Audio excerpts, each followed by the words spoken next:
from the Fed, the central bank's Beige Book, just out, intended to characterize the change in economic conditions since the last report and give insight into the state of the economy across all of the Fed's dozen districts. Yahoo Finance's Jen Schonberger all over it. Jen, what are we learning today?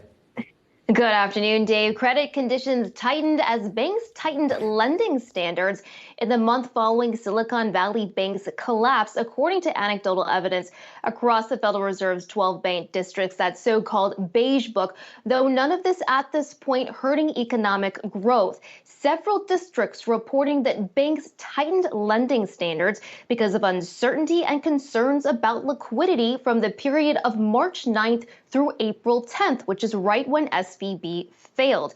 Though the economy remained flat during that period, overall only 3 districts, Philadelphia, Richmond, and Kansas City, saw economic activity decline slightly, while the remaining districts were flat to slightly higher growth. Consumer spending flat to slightly down during that period.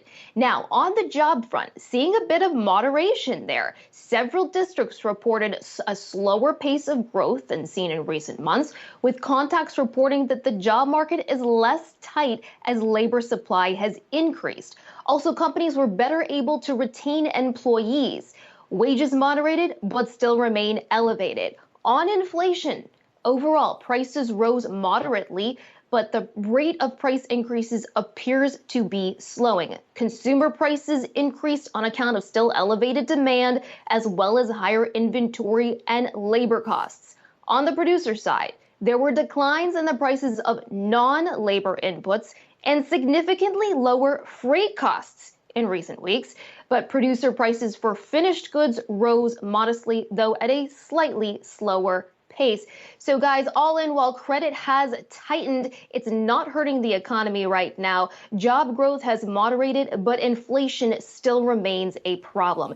Fed officials will take all of this information into account when they look to set interest rates at their next policy meeting in 2 weeks. Back to you. All right, Jen, thanks so much. Of course, we will be waiting for that. And also be sure to tune in tomorrow to Yahoo Finance Live, 4 p.m. Eastern Time. Jen will be having a sit-down here exclusive interview with Cleveland Fed President Loretta Mester.